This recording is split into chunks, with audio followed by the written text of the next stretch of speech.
নমস্কার বন্ধুরা, আজকে তৈরি করে দেখাবো মুখে দিয়ে মিলিয়ে যাওয়ার মতো একদম নরম তুলতুলে সুজির পাটিসাপটা পিঠা। এটা খেতেও যেমন টেস্টি, বানানোও খুব সহজ। ঠান্ডা হয়ে যাওয়ার পরেও কিন্তু এই পিঠা একদম নরম তুলতুলে থাকে। তো চলুন দেখে নেওয়া যাক আমার আজকের রেসিপি। আশা করছি আপনাদের খুবই ভালো লাগবে।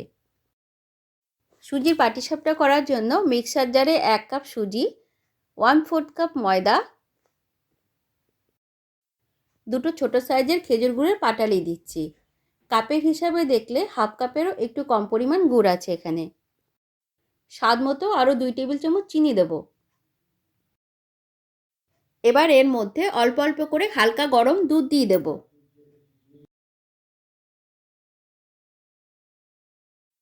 পুরো 1 কাপ দুধ দিয়ে 1 কাপের একটু কম পরিমাণ দুধ দিলাম। বাকি দুধটুকু পরে মিশিয়ে নেব।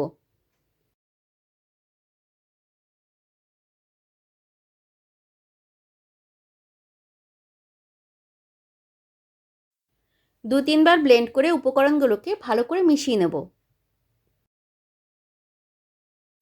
সব উপকরণ ভালোভাবে মিশে গেলে ঢাকা দিয়ে 15 থেকে 20 মিনিট সুজি ভিজতে দেব। এদিকে সুজি ভিজতে থাক, ততক্ষণ পাটিসাপটার পুর রেডি করে নিচ্ছি। কড়াইয়ে সামান্য একটু ঘি মাখিয়ে নেব। এতে চট করে পাটিসাপটার পুর কড়াইয়ে লেগে ধরবে না। কড়াইয়ে 1 কাপ জাল দেওয়া ঘন দুধ দিলাম। দিয়ে দিচ্ছি 4 টেবিল চামচ ব্লেন্ড করা নারকেল কোড়া। 2 টেবিল চামচ সুজি দিয়ে লো হিটে নাড়াচাড়া করে একটু জাল দিয়ে নেব। কিছুক্ষণ নাড়াচাড়া করে জাল দেওয়ার পর দুধ আর সুজির মিশ্রণ ঘন হয়ে এসেছে। ওভেন বন্ধ রেখে এর মধ্যে হাফ কাপ গ্রেট করা খেজুর গুড় দিয়ে দেব। স্বাদ মতো আরও 2 টেবিল চামচ চিনি দিয়ে ভালো করে নাড়াচাড়া করে মিশিয়ে নেব। খেজুর গুড় তাপ পেয়ে গলতে শুরু করলে ওভেনটা আস্তে করে চালু করে দিলাম। সুজি তো আগেই দুধের সঙ্গে মিশে গিয়েছে, আর নারকেল কোড়া বেটে নেওয়ার জন্য সুন্দর মোলায়েম ক্ষীর তৈরি হবে।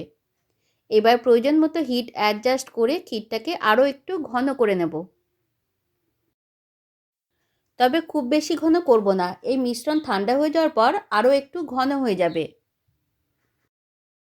সব শেষে এর মধ্যে দিয়ে দিচ্ছি 2 টেবিল চামচ মিল্ক পাউডার। মিল্ক পাউডার দিলে এর টেস্টটা যেন আরও অনেকটা বেড়ে যায়। তবে চাইলে আপনারা মিল্ক পাউডার স্কিপ করতে পারেন। মিল্ক পাউডার ভালো করে মিশে গেলে পরে ওভেন বন্ধ করে দিচ্ছি, কারণ ক্ষীরের পুর একদম পারফেক্ট ঘন হয়ে গিয়েছে, আর ঘন করার প্রয়োজন নেই। এর মধ্যে 2 চিমটি এলাচ গুঁড়ো দিয়ে দেবো। এলাচ গুঁড়ো দিয়েও একটু ভালো করে মিশিয়ে ঠান্ডা করে নেব। পাটিসাপটার পুর ঠান্ডা করতে দিয়ে এদিকে ব্যাটার রেডি করে নেব। মিক্সার জারে দুধ আর সুজির এই মিশ্রণটাকে 3-4 বার খুব ভালো করে ব্লেন্ড করে নেব। ব্লেন্ড করা হয়ে গেলে অন্য একটা পাত্রে ঢেলে নিচ্ছি। পাটিসাপটা পিঠা ভাজার আগে ব্যাটার এইভাবে একটু ব্লেন্ড করে নিলে খুব তাড়াতাড়ি প্যানের থেকে উঠে আসে। এবার বাকি দুধটুকু মিক্সার জারে দিয়ে একটু ধুয়ে বাটির মধ্যে নিয়ে নিচ্ছি। পাটিসাপটা ব্যাটার খুব একটা ঘনও হবে না বা অতিরিক্ত পাতলাও হবে না, মোটামুটি এই রকম ঘনত্বের হলেই চলবে। তবে যত পাতলা ব্যাটারে পাটিসাপটা ভাজতে পারবেন, আপনাদের পাটিসাপটা পিঠা ততই নরম হবে। এবার এক এক করে পাটিসাপটাগুলোকে ভেজে নেব। ননস্টিকি প্যান লো হিটে হালকা গরম করে এর মধ্যে ঘি মাখিয়ে নিলাম। এক হাতা ব্যাটার দিয়ে সমানভাবে রাউন্ড শেপে ছড়িয়ে নেব। এই পাটিসাপটা পিঠা পুরোটাই লো হিটে করতে হবে।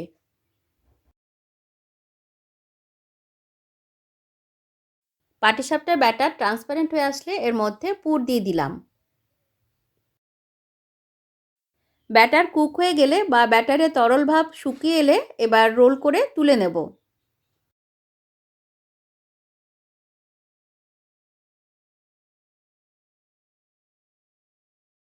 আমাদের প্রথম পাটিসাপটা একদম রেডি। আমি আরও একটা ভেজে দেখিয়ে দিচ্ছি। লো হিটে প্যান হালকা করে গরম করে নিয়ে এর মধ্যে ঘি শুকনো করে ব্রাশ করে দিয়ে এক হাতা ব্যাটার দিয়ে রাউন্ড শেপে ছড়িয়ে নেব। এই পুরো রান্নাটাই কিন্তু লো হিটে করতে হবে। পাটিসাপটা ভাজতে ভাজতে শেষের দিকের ব্যাটার একটু ঘন হয়ে আসে। সেক্ষেত্রে আপনারা চাইলে অল্প পরিমাণে 2-3 টেবিল চামচ জলও ব্যাটারে মিশিয়ে নিতে পারেন। ব্যাটার কুক হয়ে গেলে বা ট্রান্সপারেন্ট ভাব চলে আসলে এর মধ্যে পুর দিয়ে রোল করে নেব।